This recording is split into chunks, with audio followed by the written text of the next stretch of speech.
Nunca imaginé que mi propio hijo, al que acuné en mis brazos durante noches de fiebre, un día se pararía frente a un juez acusándome de locura para tomar el control de mis finanzas.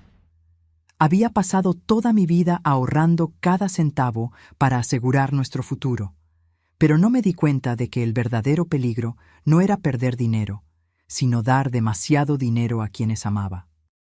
Cuando finalmente encontré la fuerza para defender mis ahorros, no imaginé que eso me costaría un hijo, pero me daría un nuevo amor a los 72 años. Pero antes de continuar, asegúrate de estar ya suscrito al canal y escribe en los comentarios: ¿desde dónde estás viendo este video? Nos encanta saber hasta dónde están llegando nuestras historias. Mirar hacia atrás a los 70 años es como contemplar un álbum de fotografías con páginas desgastadas por el tiempo. Algunas imágenes permanecen nítidas y vibrantes, otras se han desvanecido, dejando solo los contornos de lo que una vez fueron. Mi nombre es Gabriela y durante 42 años fui profesora de matemáticas en una escuela municipal de Guadalajara. Mi esposo, Juan, falleció cuando nuestro único hijo, Miguel, tenía solo 13 años. Un aneurisma cerebral, repentino, devastador, definitivo. De la noche a la mañana me convertí en la única proveedora, la única brújula para nuestro hijo. Los años que siguieron fueron de estricta disciplina, no solo para Miguel, sino principalmente para mí. Aprendí a vivir con menos para ahorrar más. Rechacé invitaciones a cenas, abandoné el hábito de comprar ropa nueva y tomé clases extras los sábados. Todo para asegurarme de que Miguel tuviera acceso a la mejor educación posible, que nunca sintiera la ausencia de su padre reflejada en privaciones materiales. Nuestro apartamento de 2 habitaciones, que habíamos comprado con Juan cuando descubrí que estaba embarazada, se convirtió en nuestro refugio. Pequeño pero acogedor, con un balcón donde cultivé un jardín de violetas, las flores favoritas de Juan. Miguel creció como esperaba, estudioso, disciplinado, respetuoso. Se graduó en Ingeniería Civil de una universidad federal y consiguió un trabajo en una constructora respetable justo después de graduarse. A los 28 años ya tenía su propio apartamento, para el cual contribuí con la mitad del pago inicial, sin dudarlo. Ver a mi hijo establecido e independiente era la realización del sueño que Juan y yo habíamos compartido. Cuando me jubilé a los 65 años, tenía unos ahorros cómodos, 180,000 pesos mexicanos, el resultado de 4 décadas de sacrificios silenciosos. No era una fortuna, pero representaba seguridad para mis años dorados, como me gusta llamar a esta fase. Suficiente para vivir modestamente, cubrir posibles gastos médicos y tal vez realizar algunos pequeños sueños pospuestos, como conocer la Riviera Maya. Fue en esa época que Miguel conoció a Sofía. La trajo para un almuerzo de domingo, una tradición que manteníamos religiosamente. Ella entró en mi apartamento como quien evalúa una propiedad en venta, ojos atentos catalogando cada detalle, desde las cortinas de encaje que yo misma había cosido hasta los portarretratos sobre el estante. Cabello rubio impecablemente liso, uñas largas y rojas, tacones altos incluso para un almuerzo casual. Su sonrisa no le llegaba a los ojos. «Señora Gabriela, es un placer finalmente conocerla. Miguel habla mucho de usted», dijo, extendiéndome la mano con un apretón sorprendentemente firme. Preparé feijoada, el plato favorito de Miguel, y durante el almuerzo, Sofía elogió efusivamente todo: la comida, el apartamento, incluso mi juego de porcelana que había heredado de mi madre. Miguel la observaba con una expresión que reconocí de inmediato: admiración ciega, el tipo de mirada que no ve más allá de la superficie. «Sofía trabaja en una boutique en el centro comercial Andares», comentó Miguel, orgulloso. «Mamá, ella conoce todas las tendencias». «Qué interesante», respondí, sirviéndole más arroz. «¿Te gusta tu trabajo?» «Me encanta la moda», dijo, arreglándose el cabello. «Pero es solo temporal. Estoy planeando abrir mi propio negocio pronto». «¿Qué tipo de negocio?» «Una tienda de ropa exclusiva importada», respondió con prontitud. «Hay un mercado creciente para eso en Guadalajara. Las mujeres están cansadas de las mismas opciones en las tiendas departamentales. Miguel asintió con entusiasmo, como si ya hubiera escuchado ese plan detallado innumerables veces.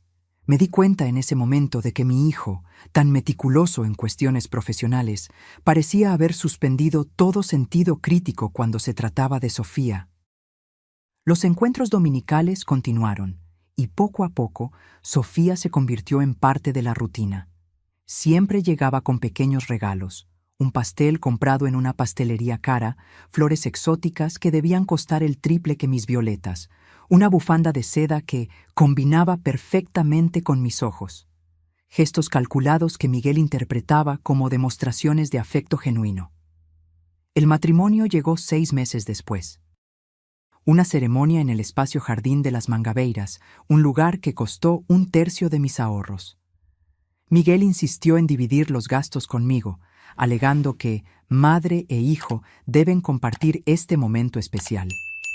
Yo, que había soñado con ese día desde que acunaba a Miguel en mis brazos, accedí sin dudar.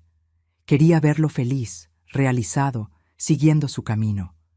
La primera solicitud de ayuda financiera llegó 2 meses después del matrimonio. Un domingo como cualquier otro, excepto por el hecho de que Miguel llegó solo, explicando que Sofía tenía migraña. «Mamá», comenzó, mientras tomábamos café en el balcón, entre mis violetas. «Estamos pensando en remodelar la cocina del apartamento. Nada muy extravagante, solo reemplazar los gabinetes y los electrodomésticos». «Qué bien, hijo. Cocina nueva para su nueva vida». «Sí», continuó, evitando mi mirada, solo que surgió un imprevisto en el trabajo. Un proyecto se pospuso, y mi bono también.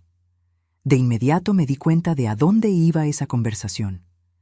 «¿Necesitas un préstamo?», pregunté directamente. «No es exactamente un préstamo, mamá. Es más como una ayuda. 15,000 pesos. Te lo devuelvo tan pronto como reciba el bono, lo prometo». 15,000 pesos. Casi el 10% de mis ahorros para la remodelación de una cocina que estaba en perfectas condiciones.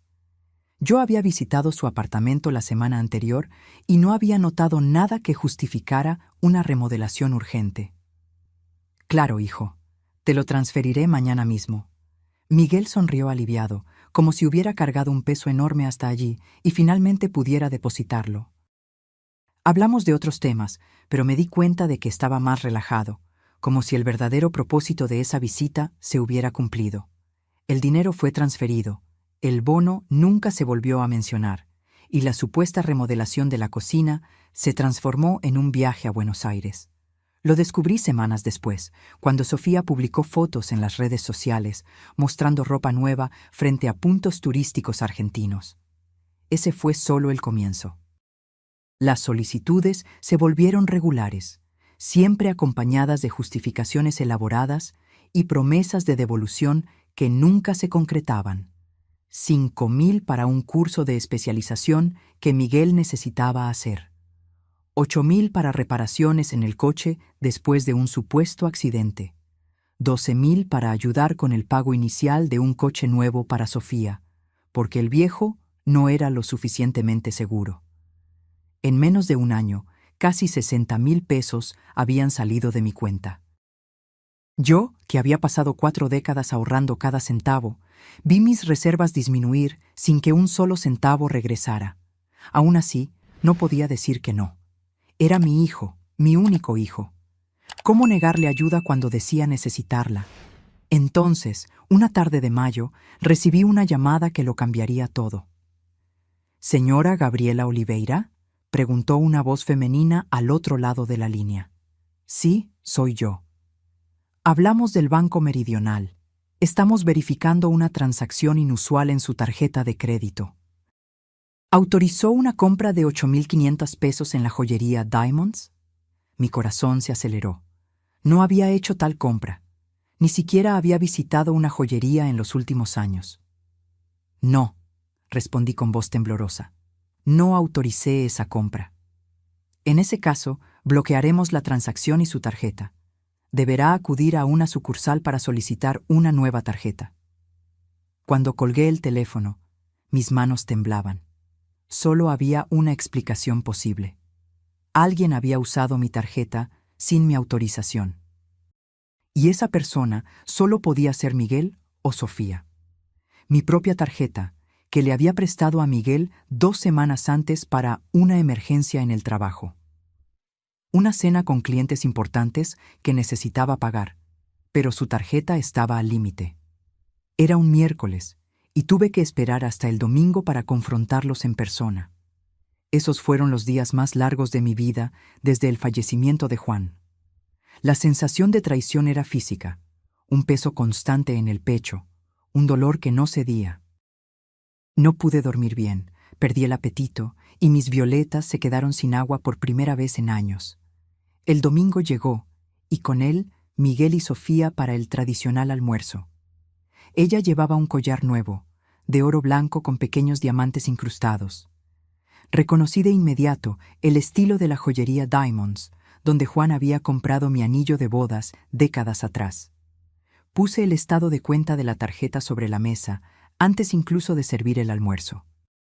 «Necesitamos hablar», dije, manteniendo la voz firme a pesar de la turbulencia en mi pecho. Miguel parpadeó, confundido. Sofía inmediatamente se tocó el collar, un gesto automático y revelador. ¿Sobre qué, mamá? Sobre una compra de 8,500 pesos en la joyería Diamonds que no hice. El silencio que siguió fue más revelador que cualquier confesión. Sofía fue la primera en romper el silencio, su voz artificialmente suave. «Gabriela, creo que hubo un malentendido. Miguel quería darte una sorpresa para tu cumpleaños. El collar sería un regalo. Mi cumpleaños era en octubre. Estábamos en mayo». «¿Con mi propio dinero?», pregunté, sin poder ocultar la amargura en mi voz. Miguel finalmente habló, pasándose la mano por el cabello, un gesto que hacía desde niño cuando era descubierto en una mentira. «Mamá, íbamos a devolverlo. Es solo que surgió esta oportunidad, este collar exclusivo, y pensé que te verías hermosa con él. Pensé que serías feliz». Miré el collar en el cuello de Sofía, sus uñas perfectamente cuidadas, el bolso de marca italiana que descansaba en el sofá. Luego miré a mi hijo, a este extraño que usaba el rostro de Miguel. «¿Por qué el collar está en su cuello?». Miguel tragó saliva, buscando las palabras. Sofía intervino de nuevo, ahora con un tono menos conciliador. «Solo me lo probé para ver cómo se veía. El tamaño es casi el mismo que el tuyo». La mentira era tan transparente que casi me río. Casi. En cambio, sentí algo endurecerse dentro de mí, una resolución que no sabía que aún poseía. «Quiero mi tarjeta de vuelta, ahora». «Mamá, vamos a hablar con calma», intentó Miguel, extendiendo la mano sobre la mesa. «Somos familia. Las familias se ayudan». «La tarjeta», repetí, extendiendo la mano. Sofía abrió el bolso italiano y sacó mi tarjeta, poniéndola sobre la mesa con un movimiento brusco. «Nunca pensé que serías tan mezquina», dijo, las palabras saliendo como veneno. «Después de todo lo que hicimos por ti». «¿Todo lo que ustedes hicieron por mí?», repetí incrédula. «¿Qué exactamente hicieron por mí, además de gastar mi dinero?». «Pasamos tiempo contigo», exclamó Sofía, como si eso fuera una generosidad extraordinaria. «Vinimos aquí todos los domingos, cuando podríamos estar viajando, saliendo con amigos, viviendo nuestras vidas». Miguel, que hasta entonces parecía incómodo con el rumbo de la conversación, de repente adoptó una postura defensiva. «Mamá, estás siendo injusta. Siempre hemos sido atentos, siempre te hemos cuidado». «¿Me cuidaron? ¿Usando mi tarjeta sin autorización?». «Fue un desliz», insistió. «Un error momentáneo. Íbamos a reponerlo». «Como repusieron los 15,000 de la remodelación de la cocina que se convirtieron en un viaje a Buenos Aires, o los 12,000 del coche que Sofía necesitaba con urgencia, o los 8,000 del supuesto accidente». Por la mirada de Miguel me di cuenta de que no esperaba que yo hubiera notado las mentiras. Quizás pensaba que yo era demasiado ingenua, demasiado distraída o simplemente demasiado desesperada por su presencia en mi vida para cuestionar sus historias. ¿Has estado rastreando nuestros gastos?, preguntó Sofía indignada. Eso es una invasión de la privacidad. Es mi dinero, respondí con calma. No es una invasión verificar a dónde va mi dinero. Miguel se levantó abruptamente, arrastrando la silla en el piso de madera. Creo que es mejor que nos vayamos. Claramente no estás en condiciones de tener una conversación racional. Esa frase, no estás en condiciones de tener una conversación racional, encendió una alarma en mi mente. Era exactamente el tipo de lenguaje que se usa para invalidar a las personas mayores, para sugerir que ya no están en pleno control de sus facultades. Estoy perfectamente racional, Miguel. Lo suficientemente racional para saber que me mintieron repetidamente para conseguir dinero. «Estás paranoica», declaró Sofía, tomando su bolso. «Miguel, te dije que esto iba a pasar. Tu mamá se está volviendo senil». Senil. La palabra flotó en la habitación como una amenaza velada. «Vámonos, amor», dijo Miguel, tomando el brazo de Sofía. En la puerta se dio la vuelta. «Cuando estés más calmada, podemos hablar. Te amamos, mamá, pero no podemos aceptar este tipo de acusación».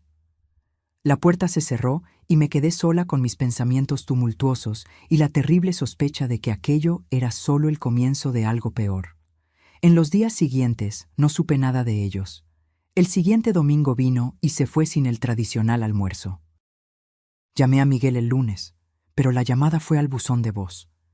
Envié mensajes que fueron leídos pero no respondidos. El silencio de ellos era más perturbador que cualquier confrontación. Decidí tomar medidas para proteger lo que quedaba de mis ahorros. Fui al banco y solicité estados de cuenta detallados de los últimos 18 meses. El gerente, un hombre de mediana edad que me conocía desde hace años, frunció el ceño al verificar mi cuenta.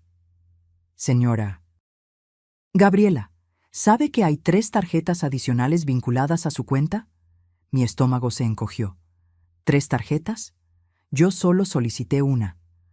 «Bueno, según nuestro sistema, usted autorizó la emisión de tarjetas adicionales para Miguel Oliveira y Sofía Oliveira.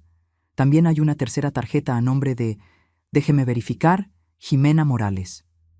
Jimena Morales. No conocía a nadie con ese nombre. «Nunca autoricé esas tarjetas», dije, mi voz temblando. «Nunca». El gerente adoptó una expresión grave. «En ese caso, señora Gabriela, necesitamos presentar una denuncia por fraude». Salí del banco sintiéndome simultáneamente engañada y determinada. Antes de presentar la denuncia, decidí confrontar a Miguel directamente. Fui a su apartamento sin avisar.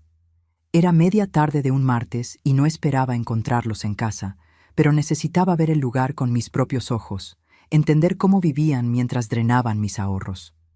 Para mi sorpresa, Sofía atendió la puerta.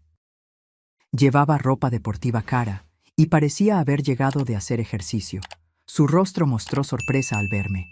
«Gabriela, ¿qué haces aquí?». «Necesitamos hablar sobre las 3 tarjetas de crédito adicionales vinculadas a mi cuenta». Ella dudó por un segundo, luego abrió más la puerta. «Pasa. Miguel no está, pero podemos hablar». El apartamento se había transformado desde mi última visita. Muebles nuevos, un televisor gigantesco en la pared, obras de arte que nunca había visto. La cocina, que supuestamente necesitaba una remodelación, ahora ostentaba electrodomésticos de última generación y encimeras de mármol italiano. «¿Te gustó la remodelación?», preguntó Sofía, notando mi mirada. Había un desafío en su voz, como si dijera: «Sí, gastamos tu dinero en esto. ¿Y qué?». «¿Quién es Jimena Morales?», pregunté directamente. Sofía se sentó en el sofá de cuero blanco, cruzando las piernas. «Mi prima. Ella necesitaba ayuda temporal, y como siempre ha sido tan generosa». «¿Abriste una tarjeta de crédito a mi nombre para tu prima?». «Fue Miguel quien lo sugirió», respondió con prontitud, echando la culpa. «Dijo que no te importaría, ya que siempre quieres ayudar a la familia». «Familia». la palabra que usaban como un escudo, como una justificación para cualquier comportamiento depredador. Quiero todas las tarjetas ahora. Sofía se rió, un sonido frío que nunca antes le había escuchado. No las tengo todas aquí. Miguel se lleva la suya al trabajo y Jimena tiene la suya. Entonces, dame la tuya. No tengo obligación de hacerlo, respondió desafiante. Miguel es tu hijo. Las tarjetas están a su nombre. Están a mi nombre, corregí. Y el dinero es mío. Se levantó repentinamente irritada. ¿Sabes cuál es tu problema, Gabriela? Crees que el dinero guardado tiene algún valor. No lo tiene. El dinero es para ser usado, disfrutado. ¿Para qué pasaste toda tu vida ahorrando?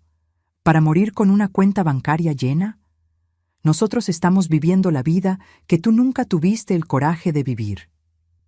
Sus palabras me golpearon como una bofetada, no por la crueldad, sino por la revelación cristalina de cómo ella, y aparentemente Miguel, me veían.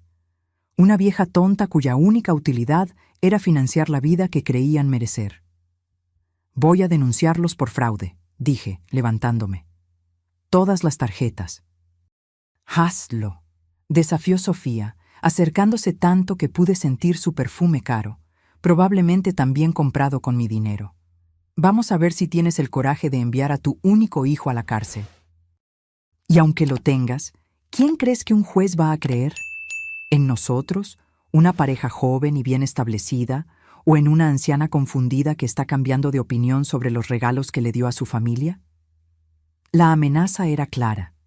No solo mi dinero estaba en juego, sino mi credibilidad, mi autonomía, mi dignidad. Salí del apartamento con las piernas temblorosas y el corazón pesado, pero con una certeza recién descubierta. Esto ya no se trataba de dinero. Se trataba de mi vida, mi independencia, y lucharía con todo lo que tenía para protegerlas. El camino a casa ese día fue un borrón. Apenas recuerdo cómo llegué, solo el peso sofocante de la traición y el miedo alternándose en mi pecho. Cuando entré en mi apartamento, todo parecía extraño, como si perteneciera a otra vida, a otra Gabriela. Las violetas en el balcón, los portarretratos con fotos de Miguel de niño, el sillón favorito de Juan, todo parecía un cruel recordatorio de una familia que ya no existía. Me senté en la mesa de la cocina e hice algo que nunca había hecho. Enumeré cada centavo que Miguel y Sofía me habían quitado en los últimos 18 meses. Los préstamos no devueltos, las compras no autorizadas, las transferencias para emergencias que nunca fueron explicadas. Al final, el número me dejó sin aliento. 94,000 pesos. Más de la mitad de todo lo que había ahorrado en 4 décadas de trabajo. Esa noche no pude dormir. Las palabras de Sofía resonaban en mi mente como una sentencia. ¿A quién crees que un juez va a creer? ¿En nosotros, una pareja joven y bien establecida, o en una anciana confundida? Y tenía razón. ¿Así me veía el mundo ahora? ¿Una anciana confundida, cuyas palabras tenían menos peso que las de personas más jóvenes?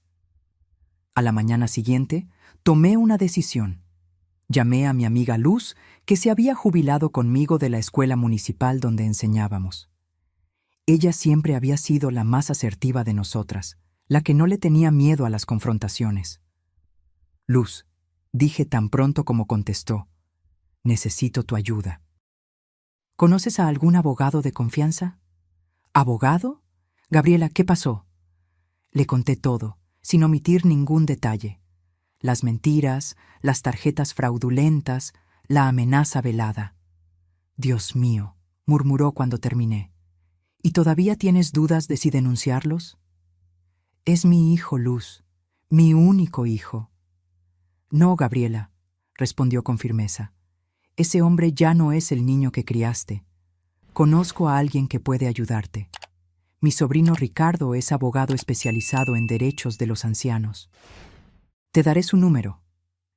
Luz no solo me dio el número, sino que insistió en acompañarme a la oficina de Ricardo al día siguiente. Era un hombre de unos 40 años, con ojos amables detrás de gafas de montura discreta y una manera de hablar tranquila que de inmediato me inspiró confianza. Señora Gabriela, dijo después de escuchar mi relato, lo que usted está describiendo es un caso clásico de abuso financiero contra ancianos.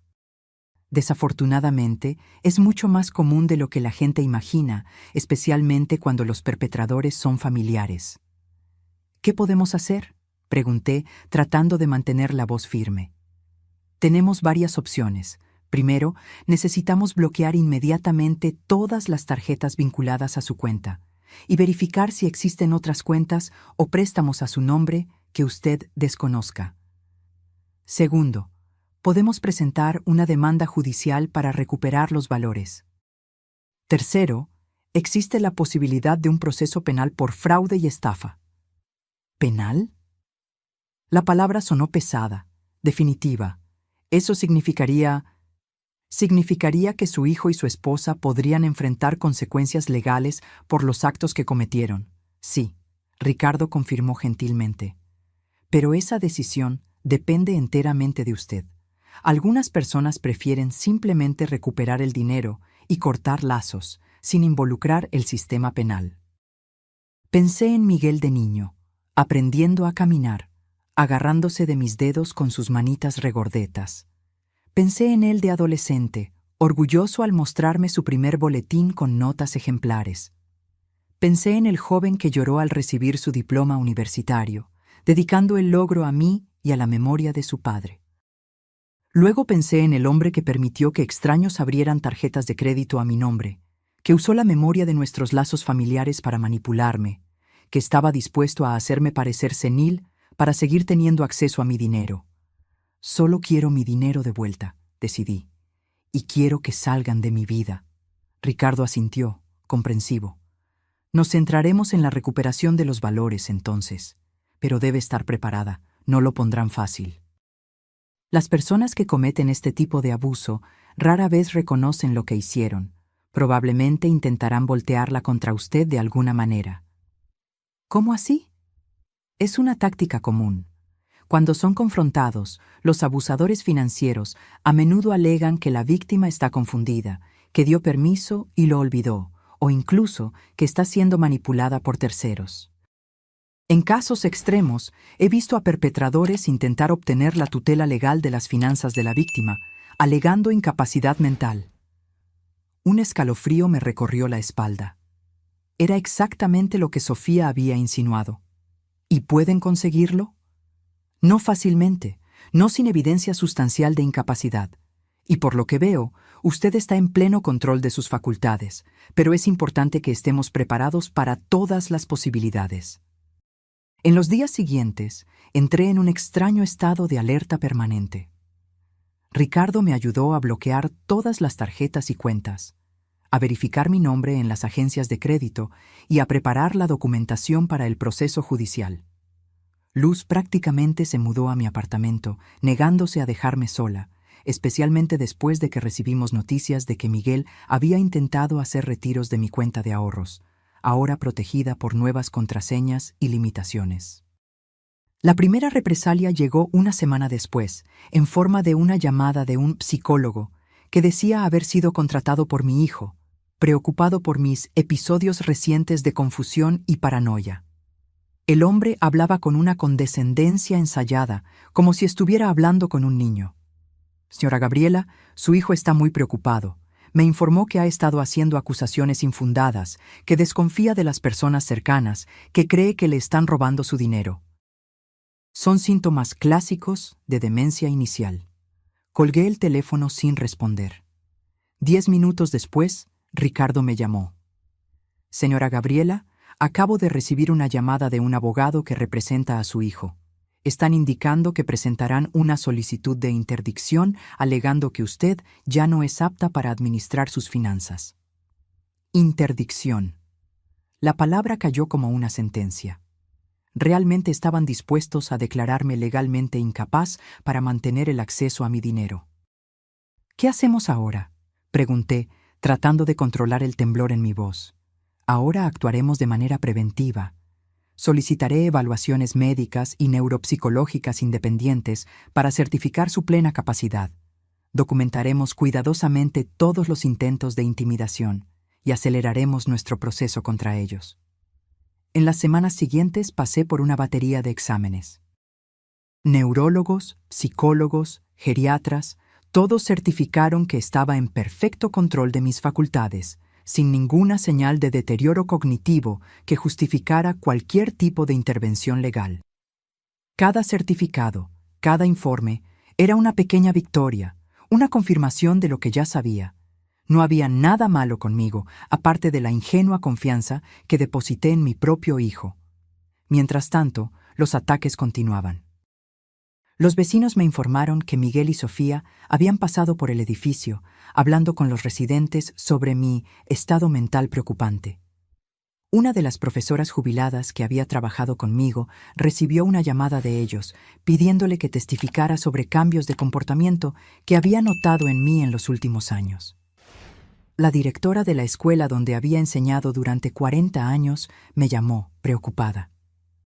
Gabriela, tu hijo estuvo aquí preguntando si ya mostrabas signos de confusión antes de jubilarte. Dijo que está preocupado por tu salud mental. ¿Qué está pasando? Tuve que explicarle todo, sintiendo la amargura de la humillación con cada palabra. La directora, indignada, aseguró que nadie de la escuela colaboraría con lo que llamó un intento descarado de difamación. La solicitud de interdicción se presentó formalmente 3 semanas después. Recibí la notificación oficial un jueves soleado de agosto, entregada por un oficial de justicia avergonzado. El documento, frío y burocrático, alegaba que yo mostraba signos claros de deterioro cognitivo, comportamiento errático, desconfianza patológica e incapacidad para administrar adecuadamente los recursos financieros. La solicitud citaba como evidencia mis acusaciones infundadas contra mi hijo y mi nuera, mi reciente obsesión con el dinero y relatos de terceros sobre cambios en mi comportamiento. Lo más impactante era el nombre que figuraba como solicitante principal: Miguel Oliveira, mi hijo, el niño que había criado sola, a quien había dedicado cada gota de mi sudor, cada minuto extra de trabajo, cada sacrificio silencioso. Ricardo reaccionó con eficiencia profesional, pero pude notar la indignación en sus ojos cuando vino a mi apartamento esa misma noche para discutir nuestra estrategia. Señora Gabriela, no se preocupe. Esta solicitud no tiene fundamento. Tenemos todos los informes médicos que certifican su plena capacidad mental. Lo que están intentando hacer es extremadamente serio y poco ético. De hecho, puede volverse en su contra. ¿Cómo así? Estamos acumulando evidencia sólida de que esta solicitud de interdicción es en realidad un intento deliberado de obtener control sobre sus recursos después de que usted les cortó el acceso. Esto configura mala fe procesal y puede resultar en consecuencias legales para su hijo y su esposa. Aún así, el miedo se instaló en mí como un parásito. ¿Y si el juez les creyera? ¿Y si perdía no solo mi dinero, sino mi autonomía? Yo, que había administrado una casa sola durante décadas, que había educado a un hijo, que había cuidado de clases de 40 alumnos durante años, ¿ser declarada incapaz de cuidar de mí misma? Los días previos a la audiencia fueron un torbellino. Luz prácticamente se mudó a mi apartamento, negándose a dejarme sola. Otras colegas jubiladas formaron una especie de red de protección a mi alrededor, turnándose en visitas, llamadas telefónicas, acompañándome en salidas necesarias. Era como si toda una comunidad silenciosa de mujeres mayores hubiera reconocido en esa situación algo familiar, algo que podría pasarle a cualquiera de ellas. Una tarde, mientras esperábamos la audiencia, recibí la visita de una exalumna que ahora trabajaba en el mismo banco donde yo tenía cuenta. Jimena había sido una niña tímida que floreció en las clases de matemáticas, descubriendo un talento que la llevó a estudiar contabilidad. Ahora era gerente de una sucursal en el centro de la ciudad. «Profesora Gabriela», dijo, sentándose en mi sala, «vine porque me enteré de lo que está pasando y pensé que esto podría ayudar». Puso una carpeta sobre la mesa. Aquí hay copias de todas las transacciones realizadas con sus tarjetas en los últimos 2 años, incluyendo lugar, fecha, hora y, en algunos casos, incluso imágenes de las cámaras de seguridad de los establecimientos. Hojeé los documentos, sintiendo una mezcla de gratitud y horror. Allí estaba todo. Los retiros realizados a las 3 de la mañana en cajeros automáticos al otro lado de la ciudad. Compras simultáneas en diferentes tiendas, demostrando que más de una persona estaba usando mis tarjetas. Transacciones en restaurantes caros en días en que yo estaba comprobablemente en casa, atestiguado por registros de llamadas de mi teléfono fijo. Jimena, ¿cómo conseguiste esto? Digamos que tengo amigos en varios departamentos del banco, y todos ellos recuerdan a la profesora que nunca se rindió con ellos, incluso cuando reprobaban en matemáticas. Ella sonrió. Lo que su hijo está intentando hacer es incorrecto, profesora. No vamos a dejar que eso suceda. La audiencia fue programada para un martes de septiembre en el foro de la Barra Funda. Me puse mi mejor ropa, un conjunto azul marino que usaba para ocasiones especiales, y dejé que Luz me arreglara el cabello. Quería lucir exactamente como era, una mujer de 70 años perfectamente capaz, digna y autosuficiente. El tribunal estaba lleno de personas que no esperaba ver, excolegas de la escuela, antiguos vecinos, incluso algunos exalumnos que habían crecido y se habían convertido en adultos responsables. Todos vinieron a apoyarme, a testificar sobre mi lucidez, a formar una muralla humana contra el intento de despojarme de mi autonomía. Cuando Miguel entró, acompañado por Sofía y su abogado, la expresión de sorpresa en su rostro al ver la sala llena fue inigualable. Por un momento, nuestros ojos se encontraron y pensé ver un destello de vergüenza en su rostro antes de que desviara la mirada. Sofía, por otro lado, mantenía la barbilla en alto, desafiante, como si estuviera absolutamente convencida de su posición. La jueza, una mujer de mediana edad con ojos perspicaces y expresión neutra, analizó los documentos presentados por ambas partes antes de hablar. Estamos aquí para evaluar la solicitud de interdicción parcial de Gabriela Oliveira, de 70 años, presentada por su hijo Miguel Oliveira, quien alega incapacidad progresiva de la demandada para administrar sus bienes y recursos financieros. Luego se dirigió directamente a mí. Señora Oliveira, ¿comprende el propósito de esta audiencia? Perfectamente, su señoría, respondí, manteniendo la voz firme a pesar de la aceleración de mi corazón. Mi hijo está intentando declararme incapaz de gestionar mi propio dinero porque bloqueé su acceso a mi cuenta después de descubrir que él y su esposa habían estado usando mis tarjetas sin mi autorización. La jueza asintió y se volvió hacia Miguel. Señor Oliveira, ¿qué lo motivó a solicitar la interdicción de su madre? Miguel miró rápidamente a su abogado antes de responder, con la voz entrenada para sonar preocupada. Su señoría, mi madre ha mostrado comportamientos preocupantes en los últimos meses. Confusión, paranoia, acusaciones infundadas contra familiares. Ella cree que le estamos robando su dinero, cuando en realidad siempre hemos utilizado los recursos con su pleno conocimiento y autorización. ¿Y usted autorizó a su hijo y a su nuera a usar sus tarjetas de crédito?, me preguntó la jueza. Autorice préstamos específicos, con valores y propósitos definidos que nunca fueron pagados. Nunca autoricé el uso irrestricto de mis tarjetas, y mucho menos la apertura de tarjetas adicionales a mi nombre. Fue entonces cuando Ricardo presentó la carpeta con los documentos proporcionados por Jimena. La jueza examinó las pruebas cuidadosamente. Los estados de cuenta detallados, las compras simultáneas en lugares diferentes, los retiros nocturnos, las transacciones realizadas mientras yo estaba comprobablemente en otro lugar. Señor Oliveira, dijo finalmente, ¿cómo explica estas transacciones simultáneas en lugares diferentes? ¿O estos retiros realizados a las 3 de la mañana en cajeros automáticos al otro lado de la ciudad, cuando su madre estaba comprobablemente en casa? Miguel palideció. Su abogado intentó intervenir, alegando que los documentos no habían sido obtenidos a través de los canales apropiados, pero la jueza lo interrumpió. La cuestión aquí no es la admisibilidad de estas pruebas en un proceso penal, sino si existe fundamento para declarar a la señora Oliveira incapaz. Y lo que estoy viendo sugiere fuertemente que no solo está perfectamente lúcida, sino que está siendo víctima de abuso financiero. La audiencia continuó con los testimonios de médicos y especialistas que me habían evaluado, todos certificando mi plena capacidad mental. Excolegas e incluso antiguos alumnos testificaron sobre mi lucidez, mi competencia como profesora, mi capacidad de gestión.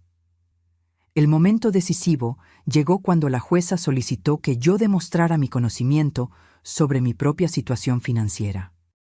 Señora Oliveira, ¿podría detallar su situación financiera actual? ¿Sus recursos, gastos mensuales, planes para el futuro? Respondí con precisión, enumerando el valor exacto de mi jubilación, mis ahorros, antes y después de los retiros no autorizados, mis gastos mensuales en alimentación, salud, mantenimiento del apartamento, impuestos. Expliqué cómo había planeado mis finanzas para garantizar la independencia en la vejez, cómo había creado un fondo de emergencia para gastos médicos imprevistos, cómo administraba mis recursos para vivir cómodamente dentro de mis posibilidades. Mientras hablaba, me di cuenta de que la expresión de la jueza se suavizaba. No era lástima, era respeto. Al final de mi testimonio, asintió levemente. Señora Oliveira, el tribunal está convencido de su plena capacidad para gestionar su vida y sus finanzas. La solicitud de interdicción es denegada. Luego se volvió hacia Miguel, con una expresión ahora severa. Señor Oliveira, considero esta solicitud no solo infundada, sino potencialmente maliciosa. Hay evidencia sustancial que sugiere que usted y su esposa pueden haber cometido fraudes financieros contra su madre. Recomiendo encarecidamente que busquen una resolución para la cuestión de los valores apropiados indebidamente, ya que el tribunal enviará estas pruebas al Ministerio Público para que evalúe la pertinencia de una acción penal. Cuando salimos de la sala, sentí una extraña mezcla de alivio y tristeza. Había ganado, mi autonomía estaba preservada, pero a un costo devastador.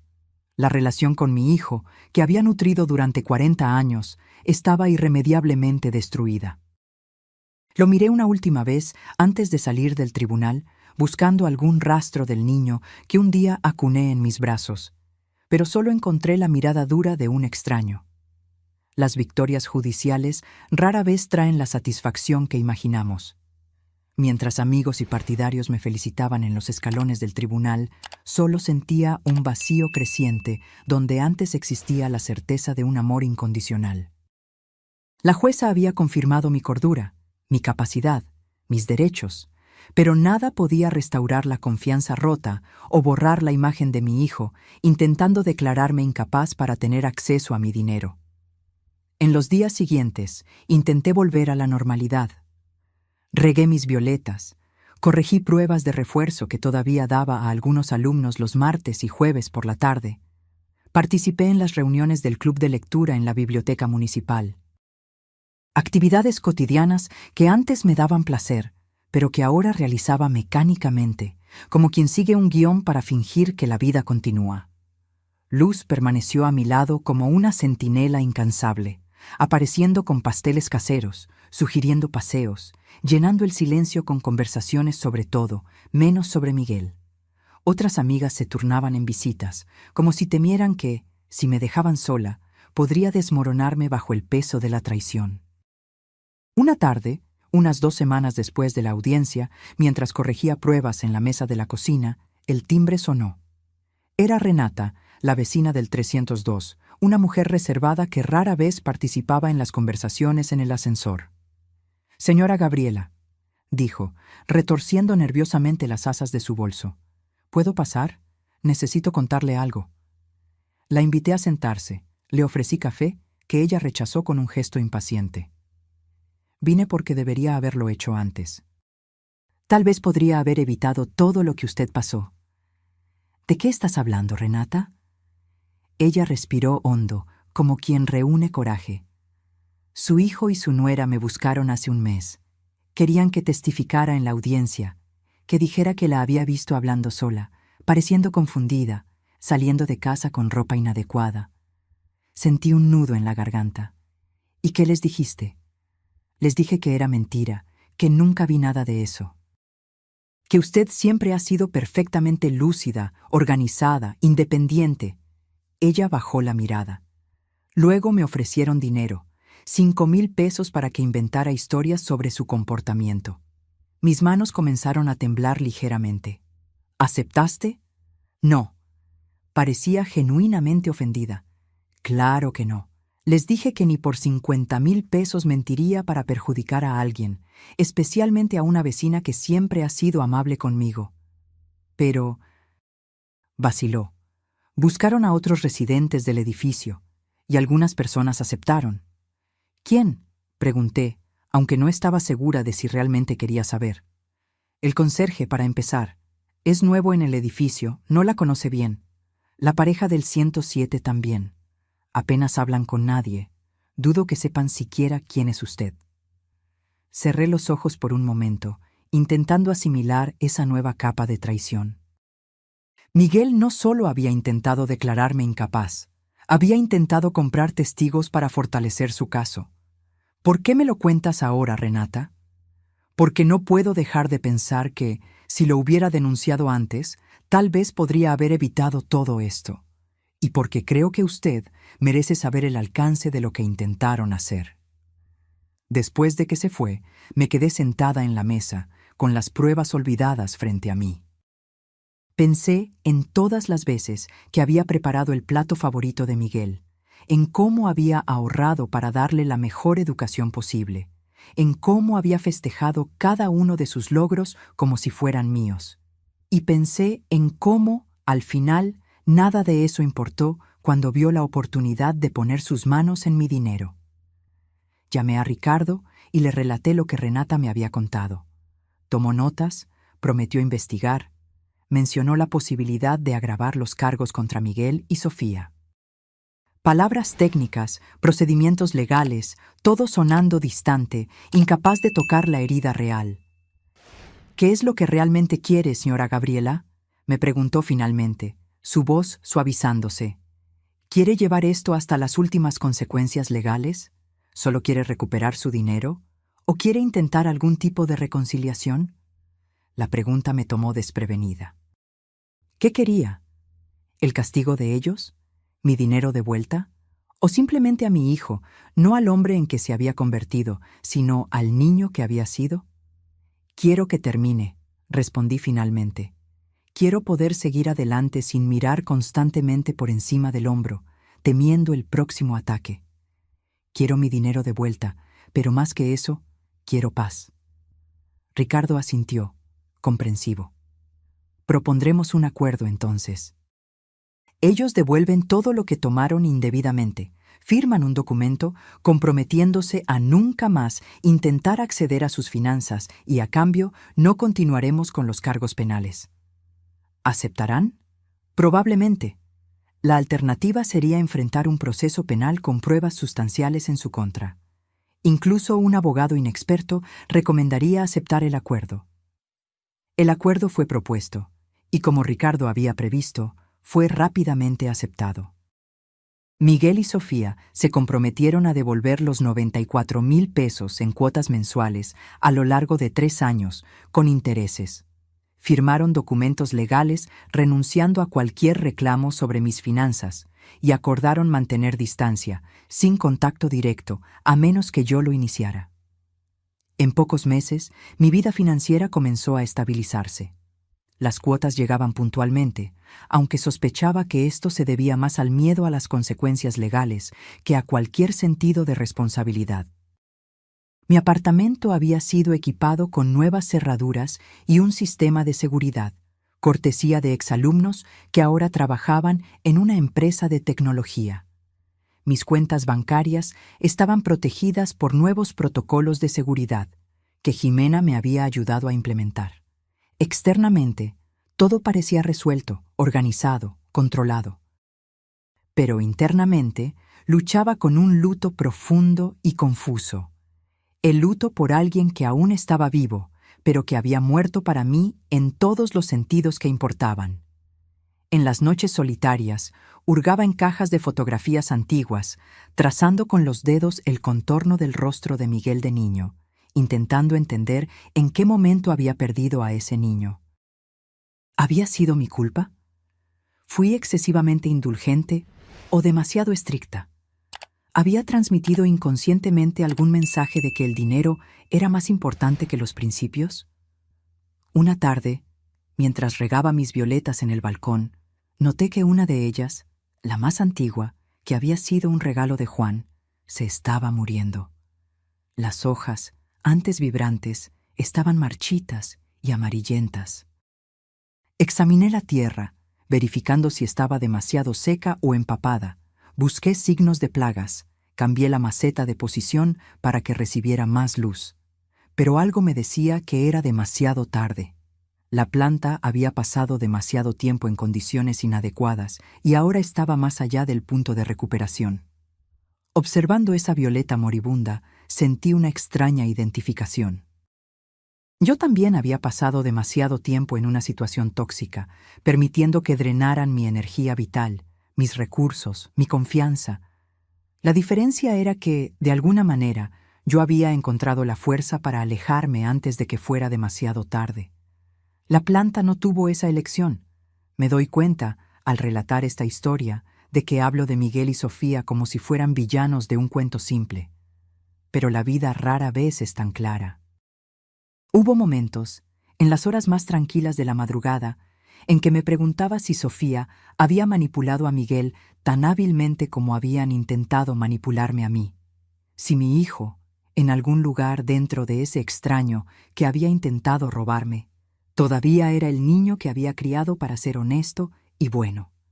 Pero esas reflexiones no llevaban a ninguna parte más que a más dolor. Aprendí, poco a poco, a no excavar demasiado en los recuerdos, a no cuestionar cada paso de cómo llegamos a ese punto. El pasado era un laberinto donde era fácil perderse. Yo necesitaba mantener los ojos en el camino que tenía por delante. Fue Luz quien finalmente me sacó del estado de letargo en el que me había instalado.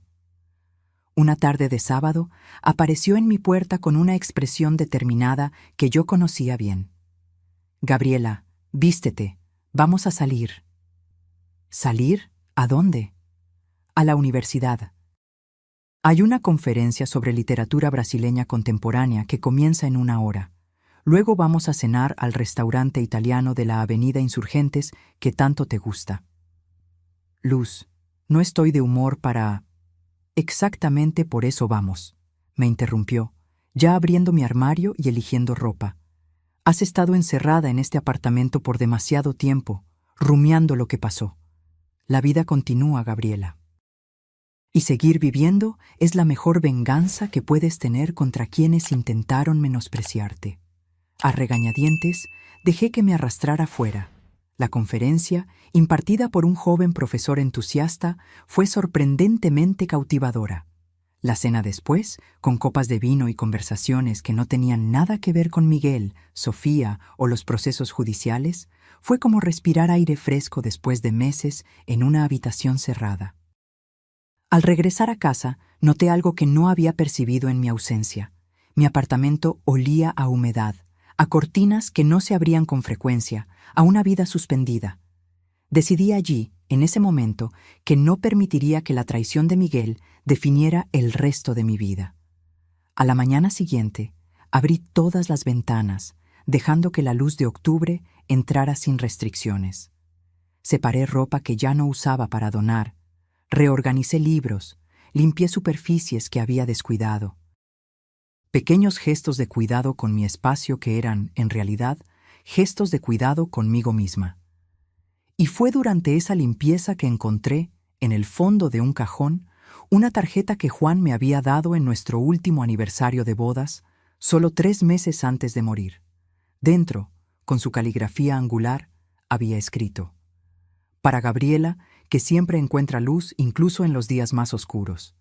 Tu corazón es más fuerte de lo que imaginas». Las palabras, escritas 2 décadas antes, parecían presentes, urgentes, como si Juan hubiera de alguna manera previsto que las necesitaría exactamente en ese momento. Lloré entonces, no el llanto contenido que me había acompañado en los últimos meses, sino sollozos profundos que parecían venir del centro de mi ser. Lloré por Juan, por Miguel, por mí misma, por todo lo que había perdido y por lo que aún necesitaba encontrar. Cuando las lágrimas finalmente se secaron, sentí algo que no esperaba: ligereza. Como si el llanto hubiera lavado no solo el dolor de la traición reciente, sino capas de tristeza acumulada que ni siquiera sabía que llevaba. Esa noche, por primera vez en meses, dormí profundamente, sin las pesadillas que se habían convertido en compañeros constantes. Al día siguiente, me desperté con una claridad que había olvidado que era posible. Era hora de empezar de nuevo. No solo sobrevivir a lo que había pasado, sino realmente vivir de nuevo. Tenía 70 años, salud razonable, una mente aguda, amigas leales y recursos financieros que, aunque reducidos, todavía me permitirían vivir cómodamente. Tenía más de lo que muchas personas tendrían jamás, y sería una forma de ingratitud no aprovechar esos dones. Comencé con pequeños cambios. Me inscribí en un curso de fotografía digital en la universidad para la tercera edad, algo que siempre había querido hacer, pero nunca había encontrado tiempo. Retomé mi participación en el coro de la iglesia local, que había abandonado después de la muerte de Juan, porque cantar sin él parecía incorrecto. Acepté la invitación de Jimena para dar conferencias ocasionales sobre educación financiera en su banco, una ironía que no se me escapaba, considerando mi reciente experiencia.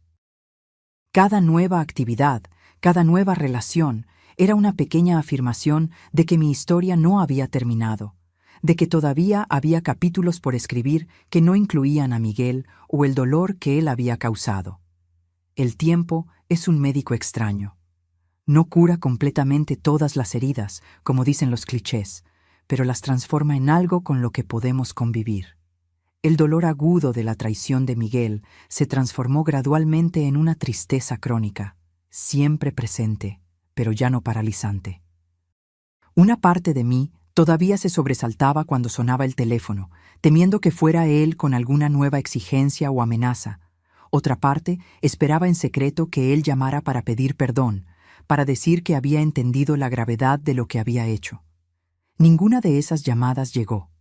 Las cuotas del acuerdo continuaron llegando puntualmente a mi cuenta, transferencias bancarias frías e impersonales que eran el único vestigio restante de que un día tuvimos una relación.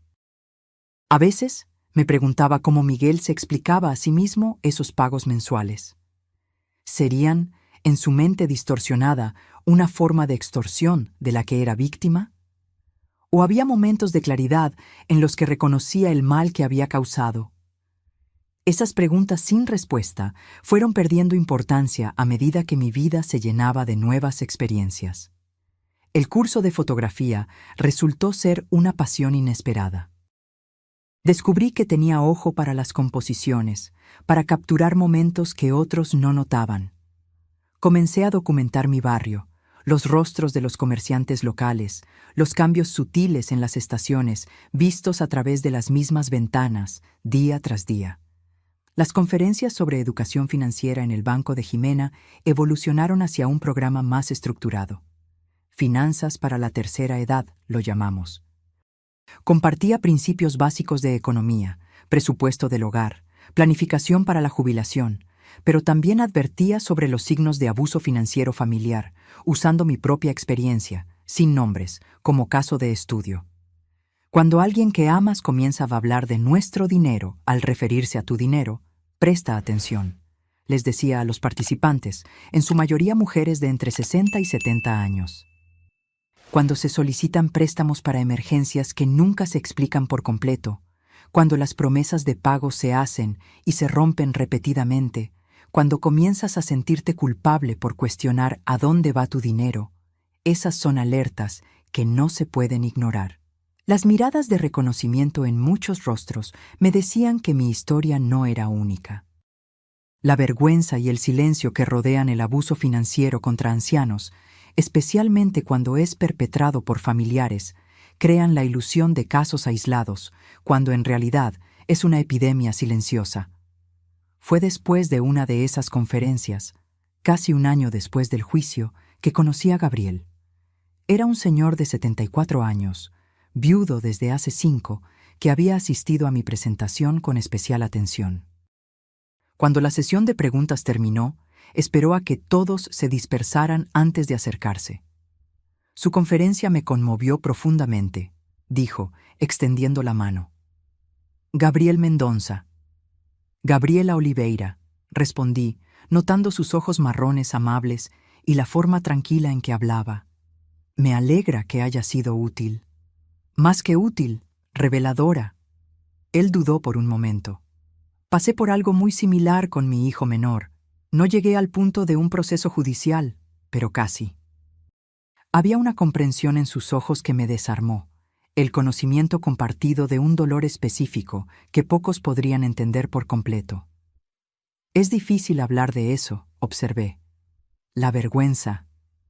La vergüenza es lo que nos mantiene aislados, completó. Y el aislamiento es lo que permite que el abuso continúe. Acepté su invitación para un café. Hablamos durante horas, no solo sobre nuestras dolorosas experiencias con los hijos, sino sobre libros, música, lugares que habíamos visitado, sueños que todavía teníamos.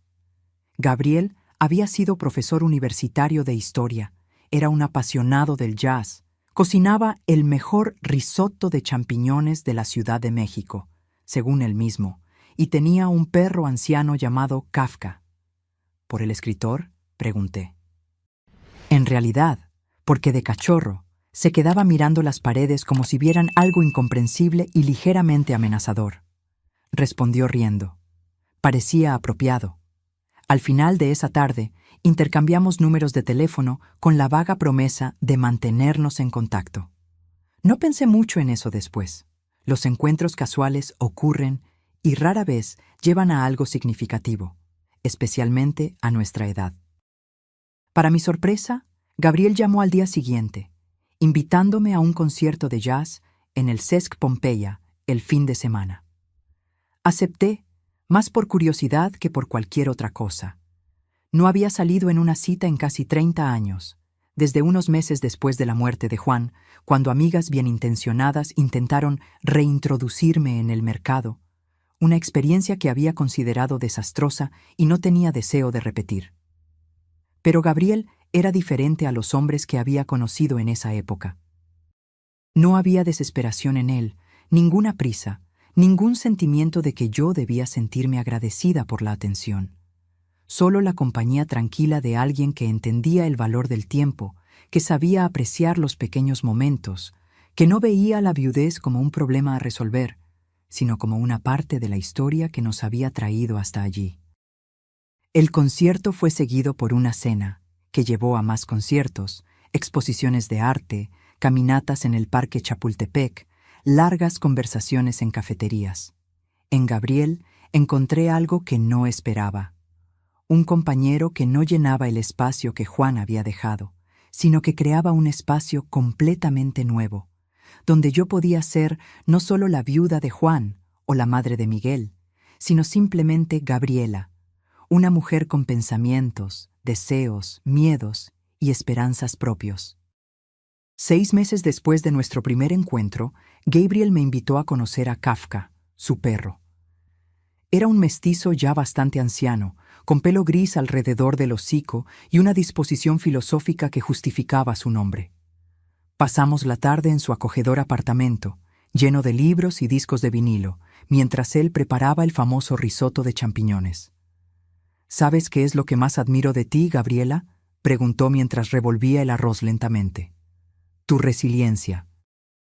Pasaste por algo que habría destrozado a muchas personas, pero en lugar de cerrarte, transformaste la experiencia en algo que ayuda a otros. No siempre fue así, admití, mirando la copa de vino que me había servido. En los primeros meses, apenas podía levantarme de la cama. Hubo días en que me preguntaba si valía la pena seguir. No de forma drástica, entiéndeme, solo esa sensación de ¿para qué? ¿Para quién? ¿Por qué? Gabriel asintió, comprensivo. Conozco bien esa sensación. Cuando Teresa murió, pasé 6 meses prácticamente en piloto automático. Kafka fue quien me salvó, en realidad. Un perro anciano que necesitaba paseos regulares, alimentación en horarios específicos. Él me dio un propósito cuando yo no podía encontrar uno dentro de mí mismo. Mientras observaba a Gabriel cocinando con movimientos precisos y tranquilos, me di cuenta de lo inesperada que era esta nueva fase de mi vida. A los 71 años, después de una traición devastadora que debería haberme vuelto amargada y desconfiada, estaba sentada en la cocina de un hombre que apenas conocía desde hacía un año, sintiendo algo que se parecía extrañamente a la felicidad. «¿Qué estás pensando?», preguntó Gabriel, notando mi silencio. «Estoy pensando en lo impredecible que es la vida. ¿Cómo podemos perder todo lo que considerábamos seguro y aún así, de alguna manera, encontrar nuevos comienzos donde menos lo esperamos?» Él sonrió, esa sonrisa amable que se había vuelto familiar en los últimos meses. «Nuevos comienzos. Me gusta eso. Creo que es lo que estamos haciendo, ¿verdad? Empezando algo nuevo». Nuestra relación evolucionó con la cautela de 2 personas que conocían tanto el valor del amor como el costo de la pérdida. No había la urgencia de la juventud ni las expectativas tradicionales de hacia dónde debería ir una relación. Éramos 2 individuos completos que eligieron compartir partes de sus vidas sin la pretensión de llenar los espacios vacíos del otro. Gabriel me presentó a su pequeño círculo de amigos, otros profesores jubilados, un grupo de jazz amateur con el que tocaba ocasionalmente, su hermana menor y su cuñado. Yo lo presenté a Luz, a Jimena, a mis colegas del coro. Nuestras vidas comenzaron a entrelazarse en pequeños gestos cotidianos. Libros prestados, recetas compartidas, mensajes de buenos días, llamadas nocturnas solo para decir buenas noches. «¿Crees que es posible amar de nuevo después de los 70? Le pregunté una noche, mientras caminábamos por el parque después de un concierto al aire libre. No de la misma manera que antes, por supuesto, pero... ¿de alguna manera? Gabriel se detuvo, mirándome con una intensidad que me hizo ruborizar como una adolescente. No creo que sea posible amar de la misma manera 2 veces, a cualquier edad, respondió. Cada amor es único, porque las personas involucradas son únicas y porque el momento en que sucede es único. Pero sí, creo que podemos amar profundamente a cualquier edad, quizás incluso más profundamente después de los 70, porque llevamos una comprensión de la preciosidad del tiempo que los jóvenes simplemente no pueden tener. Tomó mi mano, un gesto que se había vuelto común entre nosotros, pero que en ese momento pareció cargado de un nuevo significado. «Estoy enamorado de ti, Gabriela. No tengo miedo de decirlo, y no tengo expectativas sobre lo que esto significa o a dónde debe llevarnos. Solo quiero que lo sepas». Las palabras flotaron en el aire nocturno, cristalinas e innegables. Una parte de mí quería retroceder, protegerse, la misma parte que todavía sangraba por la traición de Miguel. Pero otra parte, una parte que pensé que había muerto hace mucho tiempo, respondió con una certeza que me sorprendió. «También estoy enamorada de ti, Gabriel», respondí, las palabras saliendo más fácilmente de lo que esperaba. «Y eso me asusta un poco». «¿Qué te asusta?» «Volver a confiar. Creer que algo bueno puede durar. Después de lo que pasó con Miguel». «No soy tu hijo», dijo con gentileza, «y tú no eres mi hija. Somos adultos que han vivido vidas completas, con errores y aciertos, pérdidas y ganancias. Llegamos a este punto cargando nuestras cicatrices, pero también nuestra sabiduría. No necesitamos repetir los errores del pasado». Tenía razón, por supuesto. El miedo que sentía no era realmente sobre Gabriel, sino sobre mi propia capacidad de juicio. Había confiado en Miguel por completo, había creído que lo conocía mejor que cualquier persona en el mundo y aún así me había traicionado de la manera más dolorosa posible. ¿Cómo podría confiar en mí misma para evaluar correctamente el carácter de otra persona? Pero me di cuenta, mirando a Gabriel bajo la luz suave de las farolas del parque, que el riesgo de volver a confiar era menor que el costo garantizado de nunca más permitirme sentir. Vivir encerrada en una fortaleza de desconfianza no era realmente vivir. No sé qué nos depara el futuro, dije finalmente, pero estoy dispuesta a descubrirlo, un día a la vez. Gabriel sonrió, y en ese momento parecía más joven que sus 74 años. Se inclinó y me besó. Nuestro primer beso, suave y lleno de promesa, como el primer capítulo de un libro que ambos estábamos ansiosos por seguir leyendo. Nuestra relación floreció en los meses siguientes, desarrollando su propio ritmo y rutinas. Alternábamos los fines de semana entre su apartamento y el mío.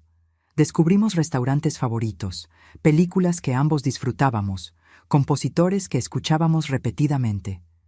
Tuvimos nuestras primeras pequeñas discusiones sobre política, sobre la mejor manera de preparar café, sobre si valía la pena levantarse temprano para ver el amanecer. Yo creía que sí, él prefería dormir. Aprendimos a aceptar nuestras diferencias sin intentar cambiarnos el uno al otro. En muchos aspectos, era una relación más madura y equilibrada que cualquier otra que hubiera experimentado, incluso con Juan, que había sido un buen esposo, pero producto de una generación donde los roles de género eran más rígidos. Con Gabriel había una asociación genuina, un dar y recibir constante, un respeto profundo por la individualidad del otro. Un año después de nuestro primer encuentro, Gabriel me sorprendió con una propuesta inesperada. «He estado pensando», dijo mientras cenábamos en su apartamento, con Kafka durmiendo pacíficamente a nuestros pies. Ambos vivimos solos. Ambos tenemos apartamentos más grandes de lo que necesitamos. Tiene sentido económico, ecológico y emocional que consideremos vivir juntos. La sugerencia me tomó desprevenida. ¿Vivir juntos a los 72 años? Parecía una decisión juvenil, casi impulsiva, y sin embargo tenía un perfecto sentido práctico. ¿Me estás pidiendo que vivamos juntos?, pregunté, queriendo asegurarme de que estábamos en la misma página. Sí, confirmó. No tiene que ser permanente si no te sientes cómoda.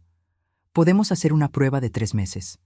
Si no funciona, cada uno vuelve a su apartamento, sin resentimientos. ¿Dónde viviríamos? ¿En tu apartamento o en el mío? En ninguno de los dos en realidad. Parecía un poco nervioso. Estaba pensando que podríamos buscar un lugar nuevo, algo que fuera nuestro, no mío o tuyo. Un nuevo comienzo. La idea era aterradora y liberadora al mismo tiempo. Abandonar el apartamento donde había vivido con Juan, donde había criado a Miguel, donde cada habitación tenía recuerdos, algunos dulces, otros dolorosos. Empezar en un espacio nuevo, sin fantasmas, sin historias preexistentes. Creo que me gustaría eso, respondí finalmente. Un nuevo comienzo en un lugar nuevo. Pero tengo una condición. ¿Cuál? Mis violetas vienen conmigo, todas ellas. Gabriel se rió, aliviado. Tus violetas, mis discos de vinilo y Kafka, los esenciales. En las semanas siguientes, visitamos varios apartamentos, buscando el lugar adecuado. Queríamos algo en la planta baja o con un ascensor confiable, considerando nuestras edades. Necesitábamos espacio para mis plantas, para los libros de Gabriel, para un pequeño piano que había heredado de su madre. Queríamos un barrio tranquilo, pero no aislado, con servicios esenciales cerca. Finalmente, lo encontramos. Un apartamento de 2 habitaciones en Polanco, con un balcón soleado perfecto para mis violetas. Una sala espaciosa donde el piano de Gabriel cabría cómodamente y un parque cercano donde Kafka podría pasear. El barrio tenía todo lo que necesitábamos a poca distancia: farmacia, supermercado, panadería, incluso un pequeño centro cultural con actividades para la tercera edad. Comenzamos a planear la mudanza, decidiendo qué llevar, qué donar, qué dejar atrás. Era un ejercicio de desapego y, al mismo tiempo, de redefinición. Cada objeto que elegíamos conservar tenía un significado. Cada artículo que decidíamos dejar atrás representaba una liberación. Fue durante ese proceso de organización que encontré, en el fondo de un cajón, el último regalo que le había dado a Miguel antes de que todo se desmoronara. Un reloj que había pertenecido a Juan, que había mandado a restaurar para el 40º cumpleaños de mi hijo. Sostuve el reloj en mis manos, sintiendo su peso, escuchando el tic-tac constante que marcaba el paso del tiempo que no regresaba, que seguía adelante independientemente de nuestras pérdidas y ganancias. «¿Qué vas a hacer con eso?», preguntó Gabriel con suavidad, notando el objeto en mis manos y la expresión en mi rostro. Por un momento consideré guardarlo, un último vínculo material con el hijo que había perdido. Pero luego me di cuenta de que no necesitaba el reloj para recordar a Miguel, ni los buenos momentos que habíamos compartido antes de que todo saliera mal. Esos recuerdos estaban dentro de mí, no en objetos. Voy a donarlo, decidí. Alguien podrá usarlo y apreciarlo más que yo. Gabriel asintió, comprendiendo el significado de ese pequeño gesto. No era solo un reloj lo que estaba dejando atrás, sino una parte del luto que había cargado por demasiado tiempo. La mudanza ocurrió un martes de abril, casi 2 años después de la audiencia en el tribunal que había puesto fin oficialmente a mi relación con Miguel. Los amigos vinieron a ayudar. Luz supervisando a los cargadores con la eficiencia de un general, Jimena organizando documentos importantes, exalumnos cargando cajas de libros y transportando delicadamente mis violetas.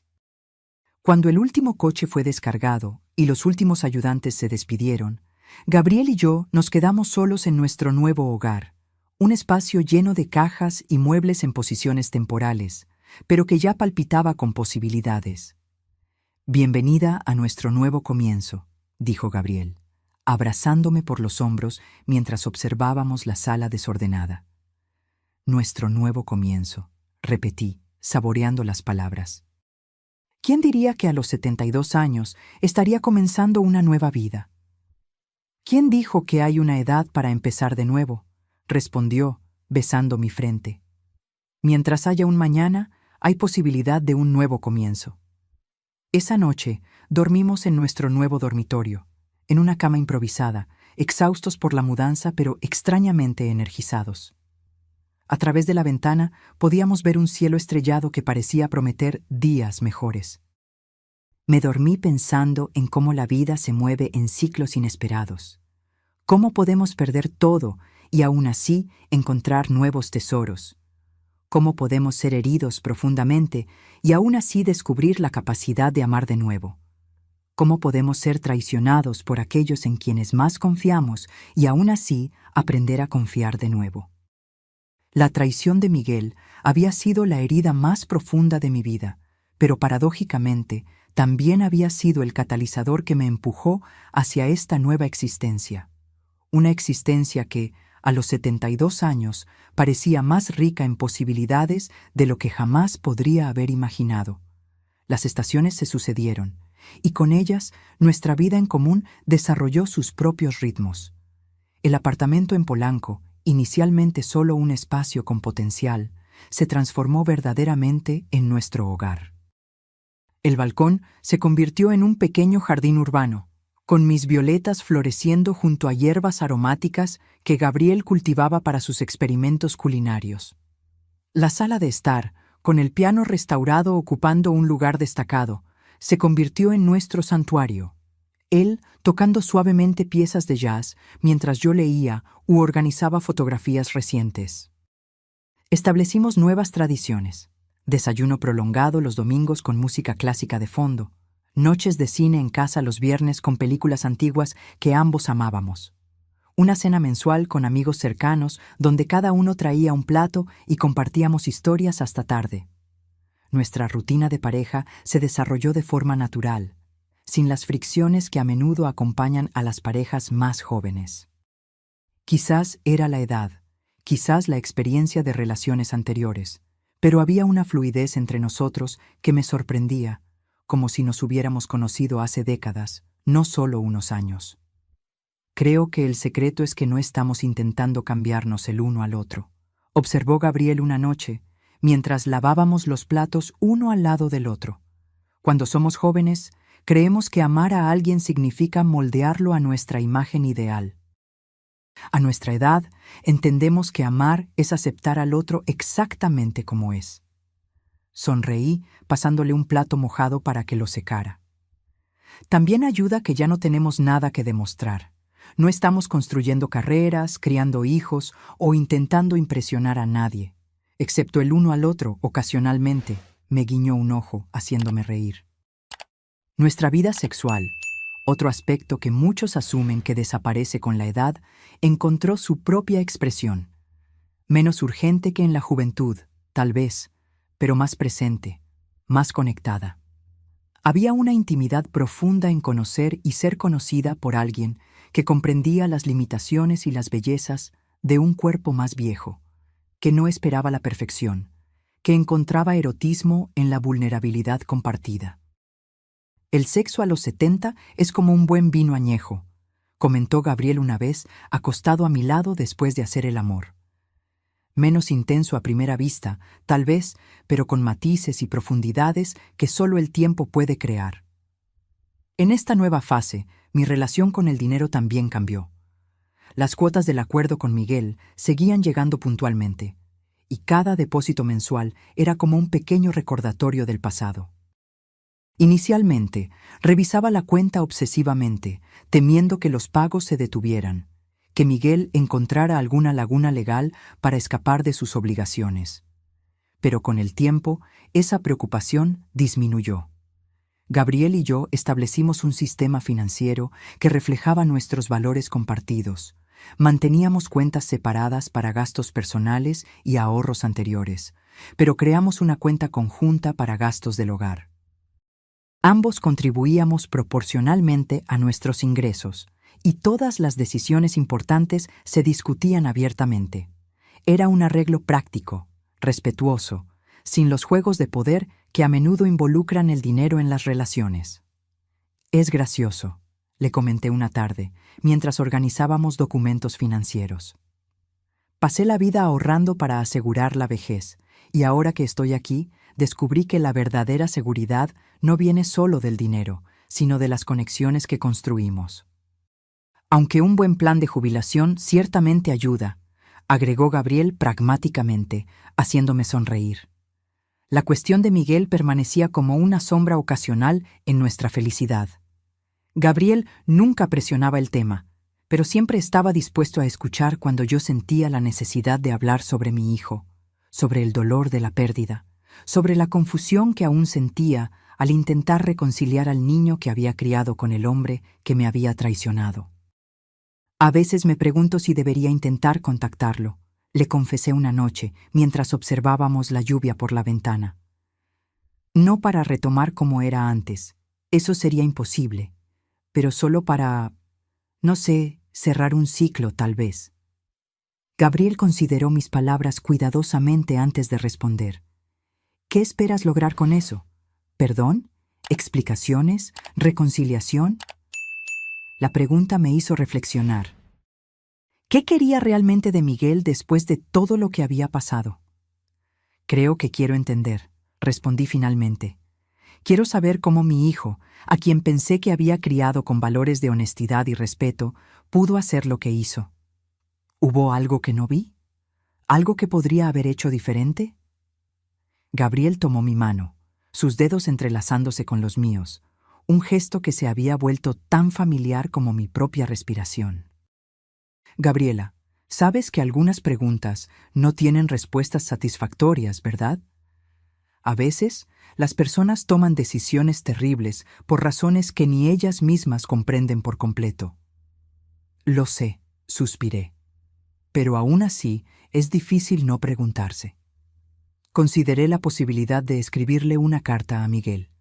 No acusatoria, no exigiendo nada, solo abriendo un canal para una posible comunicación. Llegué a redactar algunas versiones, pero nunca las envié. Algo me decía que el silencio entre nosotros era, por ahora, necesario. Quizás había curas que solo el tiempo podía proporcionar, distancias que necesitaban mantenerse antes de que cualquier acercamiento fuera posible. Mientras tanto, nuestra vida continuaba. Gabriel seguía dando clases ocasionales como profesor invitado y coordinando un grupo de estudios sobre historia mexicana. Yo expandía mi programa de educación financiera para ancianos, ahora incluyendo talleres específicos sobre protección contra fraudes y abusos financieros. Juntos, comenzamos a planear pequeños viajes. Primero, escapadas de fin de semana a ciudades históricas cercanas, luego, planes más ambiciosos para conocer la Riviera Maya, un sueño que había pospuesto durante décadas. No vamos a dejar que la edad nos limite, insistía Gabriel mientras estudiábamos mapas y itinerarios. Podemos ir más despacio, necesitar más pausas, pero aún podemos explorar, todavía podemos maravillarnos. Nuestro primer gran viaje juntos fue a Tulum y sus alrededores. Gabriel, con su formación en historia, transformaba cada paseo en una lección fascinante sobre la colonización, las influencias culturales, las luchas sociales que habían moldeado esa región. Yo, con mi nuevo interés en la fotografía, documentaba todo: la arquitectura colonial, los mercados coloridos, las playas deslumbrantes, los rostros arrugados de pescadores locales que contaban historias del mar. Una tarde particularmente mágica, sentados en una playa desierta viendo la puesta de sol, Gabriel tomó mi mano y dijo algo que quedaría para siempre grabado en mi memoria. ¿Sabes qué es lo que más amo de nosotros dos, Gabriela? Que no estamos solo sobreviviendo a la vejez, estamos prosperando en ella. Estamos creando una vida que es rica y significativa, no a pesar de nuestra edad, sino a causa de ella. Sus palabras capturaban exactamente lo que yo sentía. No era una negación de la vejez, un intento desesperado de imitar la juventud, sino una celebración del privilegio de envejecer, de alcanzar una edad donde la sabiduría reemplaza la impetuosidad, donde la apreciación reemplaza la adquisición, donde la calidad del tiempo importa más que su cantidad. Ojalá más personas entendieran eso, respondí, observando el horizonte teñirse de rosa y naranja. Que la vejez no es una ladera resbaladiza hacia el final, sino una montaña desde la cual se puede ver más lejos y con mayor claridad. Al regresar a la Ciudad de México, encontramos una correspondencia inesperada esperándome. Una carta con el membrete de la firma de abogados que representaba a Miguel. Mi corazón se aceleró al abrir el sobre, temiendo alguna nueva complicación legal. En cambio, encontré una breve nota. Estimada señora Gabriela Oliveira, le informamos que su hijo, Miguel Oliveira, nos ha solicitado que transfiramos el valor restante del acuerdo establecido, liquidando así íntegramente la deuda. La transferencia ya ha sido efectuada a su cuenta bancaria. Adicionalmente, el señor Oliveira ha pedido que incluyamos el sobre adjunto, de carácter personal. Atentamente, Dr. Mauricio Peixoto. Dentro del sobre más grande había otro más pequeño, con mi nombre escrito en la caligrafía familiar de Miguel. Mis manos temblaban al abrirlo. Mamá, estoy pagando el resto de lo que te debo. No porque tenga el dinero fácilmente disponible, no lo tengo, sino porque necesito cerrar este capítulo de mi vida. Sofía y yo nos separamos hace 6 meses. Ella me dejó por alguien con más recursos. Irónico, ¿verdad? En el proceso, descubrí muchas mentiras que ella contó, muchas manipulaciones que no me di cuenta en su momento. Eso no me exime de culpa por lo que te hicimos. Yo era adulto, tomé mis propias decisiones y fueron terribles. No espero tu perdón, no lo merezco. Pero quería que supieras que estoy intentando reconstruir mi vida sobre bases más sólidas. Pedí un préstamo para saldar mi deuda contigo, porque ya no quiero esta sombra sobre nosotros. Me enteré de que estás viviendo con alguien. Espero que seas feliz. Miguel. No era una solicitud de reconciliación, ni siquiera un pedido directo de perdón. Era algo más complejo. Un reconocimiento, aunque parcial, del error. Un intento de cerrar una historia dolorosa. Quizás un primer, minúsculo paso hacia algún tipo de curación. Le mostré la carta a Gabriel, quien la leyó con cuidado. ¿Qué piensas?, le pregunté, insegura de cómo sentirme. Me parece el comienzo de una reflexión, respondió pensativamente. No una reflexión completa, todavía no, pero un comienzo. Al menos está asumiendo parte de la responsabilidad, aunque todavía desvíe otra parte hacia Sofía. ¿Debo responder? Eso solo tú puedes decidir, Gabriela. No hay una respuesta correcta aquí. Pasé días considerando si debía responder. ¿Qué diría? ¿Cómo encontraría el equilibrio entre la honestidad y la compasión? Finalmente, me senté en la mesa de la cocina y redacté una respuesta simple. Miguel, recibí tu carta y el pago final. Te agradezco por cerrar este asunto financiero entre nosotros. Lamento tu divorcio. Independientemente de las circunstancias, sé que las separaciones son dolorosas. Sí, estoy viviendo con Gabriel, un profesor universitario jubilado. Encontré una felicidad que no esperaba en esta etapa de la vida. Tienes razón en buscar reconstruir tu vida sobre bases más sólidas. Todos cometemos errores, algunos más graves que otros. Lo importante es aprender de ellos. Si un día sientes que estás listo para una conversación honesta, sin resentimientos, mi puerta estará abierta. Sin prisa, sin presión. Gabriela. Deliberadamente firmé, Gabriela. No, mamá. No porque hubiera dejado de ser su madre, sino porque cualquier reconstrucción de nuestra relación necesitaría comenzar desde un lugar nuevo, más equilibrado, donde yo no fuera solo un recurso a explotar, sino una persona completa, con límites y dignidad. Envié la carta sin grandes expectativas. Era una semilla plantada en suelo incierto, que podría germinar en algún momento futuro o permanecer inactiva para siempre. De cualquier manera, sentí una ligereza después de depositarla en el correo, como si hubiera liberado algo que todavía tenía dentro de mí, algún último hilo invisible de esperanza o dolor que necesitaba ser cortado para que pudiera avanzar por completo. No es un cierre, le expliqué a Gabriel esa noche, mientras compartíamos una copa de vino en el balcón. Es más como dejar una puerta entreabierta. Él puede elegir cruzarla o no, pero la decisión ahora es de él. Gabriel asintió, comprensivo como siempre. ¿Y estás en paz con eso? ¿Con cualquier decisión que él tome? Reflexioné sobre la pregunta, sintiendo el vino calentar mi garganta y el aire nocturno refrescar mi rostro. Estoy en paz conmigo misma, respondí finalmente. Con mis elecciones, con mi camino, y eso es lo que importa al final. Él sonrió, tocando su copa con la mía en un brindis silencioso a la verdad de esas palabras. En los meses siguientes, mantuve un contacto ocasional con Miguel. Correos electrónicos, algunas llamadas, un segundo encuentro cuando vino a la Ciudad de México nuevamente. No era la relación cercana que teníamos antes, pero tampoco era ya el abismo doloroso que se había abierto entre nosotros. Era algo nuevo, algo en construcción, con bases más saludables y expectativas más realistas. Gabriel, siempre atento y generoso, apoyó este proceso de reconexión gradual sin jamás mostrar celos o resentimiento. Cuando le mencioné eso, admirada por su seguridad emocional, respondió con su característica sabiduría tranquila. Gabriela, a los 77 años, entiendo que el corazón humano no es un espacio limitado donde un amor compite con otro. Es un territorio infinitamente expansible.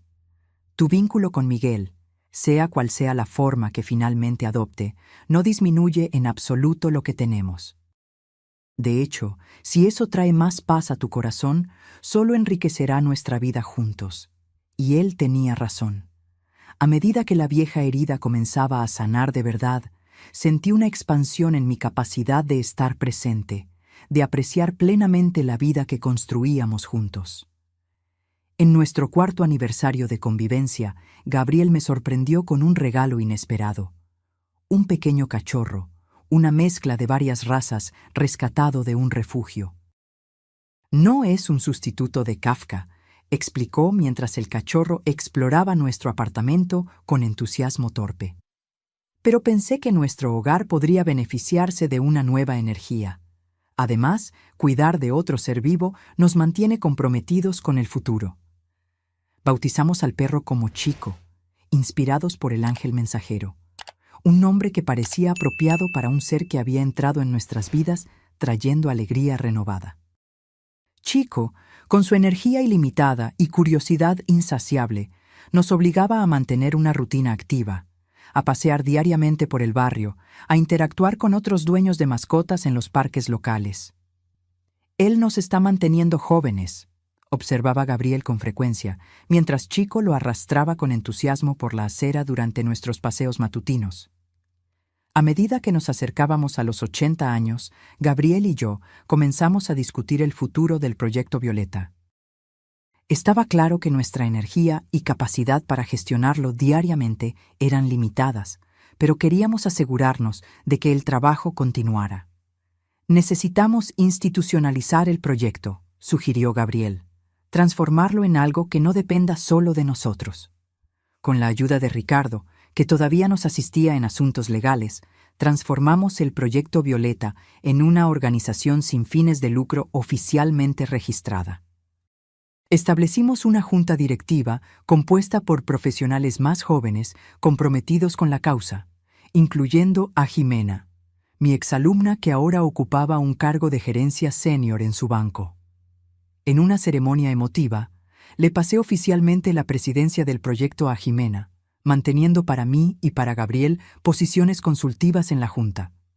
«Este no es un final, sino una evolución», declaré en mi pequeño discurso durante la ceremonia. El trabajo de proteger a los ancianos contra los abusos financieros es más grande que cualquier individuo. Solo estamos pasando el testigo a manos capaces de llevar esta visión adelante. La transición fue agridulce, el reconocimiento inevitable de nuestras limitaciones físicas, pero también la celebración del legado que estábamos dejando, algo que continuaría beneficiando a otros mucho después de que ya no estuviéramos aquí. Una tarde tranquila, unas semanas después de la ceremonia, Gabriel y yo estábamos sentados en nuestro balcón, con Chico dormido a nuestros pies, observando la puesta de sol teñir el cielo de la Ciudad de México con tonos de naranja y rosa. Mis violetas florecían abundantemente en las macetas cuidadosamente dispuestas, incluyendo esa planta especial, la más antigua, que se había recuperado de forma tan sorprendente años atrás. «¿En qué estás pensando?», preguntó Gabriel, notando mi silencio contemplativo. «Estoy pensando en lo impredecible que es la vida», respondí, un eco de una conversación que habíamos tenido años antes. En cómo, a los 78 años, después de perder a mi esposo, de ser traicionada por mi hijo, de casi perder todo lo que había construido, encontré una nueva forma de felicidad que jamás podría haber imaginado. Gabriel tomó mi mano, sus dedos entrelazados con los míos, un gesto tan familiar ahora que parecía una extensión natural de mí misma. ¿Sabes lo que aprendí de ti, Gabriela? Que la resiliencia no se trata solo de sobrevivir a las tormentas de la vida, sino de seguir bailando bajo la lluvia. Sonreí, recostándome en su hombro mientras observábamos el último rayo de sol desaparecer en el horizonte. En toda mi vida de profesora, nunca había encontrado una definición tan perfecta para lo que habíamos construido juntos. No solo una supervivencia estoica frente a las adversidades, sino una celebración terca y deliberada de la vida, con todas sus complejidades, dolores y bellezas inesperadas. La traición de Miguel había sido la herida más profunda de mi vida, el momento en que todo lo que creía sobre la familia y la confianza había sido violentamente cuestionado. Pero paradójicamente, también había sido el catalizador para esta nueva existencia. Una vida donde finalmente me pertenecía por completo, donde había encontrado un amor maduro basado en el respeto mutuo, donde había creado algo significativo para ayudar a otros que enfrentaban situaciones similares. Las luces de la ciudad comenzaron a encenderse a nuestro alrededor, salpicando la creciente oscuridad con pequeñas constelaciones artificiales. Chico se despertó, se estiró largamente y vino a apoyar su cabeza en mi regazo, pidiendo caricias. «Estoy agradecida», dije finalmente, las palabras simples pero cargadas de significado. ¿Por qué específicamente?, preguntó Gabriel, su voz suave en el crepúsculo. Por todo, por lo que se perdió y por lo que se encontró, por las heridas que me obligaron a crecer y por las alegrías que llegaron cuando menos las esperaba. Por ti, por nosotros, por esta vida que construimos de las cenizas de otras vidas. Gabriel besó mi frente con gentileza, su toque comunicando más de lo que las palabras jamás podrían. Y esa vida continúa, respondió simplemente. Mañana y después y aún después. Mientras estemos aquí, seguimos bailando. Y así lo hacíamos, dos ancianos enamorados bailando lentamente en el balcón bajo las estrellas, con un perro curioso circulando alrededor de nuestros pies y violetas testificando silenciosamente nuestra improvisada celebración de la vida. Una vida que, contra todo pronóstico, había vuelto a florecer cuando todo parecía perdido. Ahora, si te gustó esta historia, haz clic en este próximo video que está apareciendo en la pantalla porque en él hay un giro que nunca antes has visto. No olvides suscribirte al canal y dejar tu comentario diciendo qué te pareció mi experiencia. Tu opinión es muy importante para mí.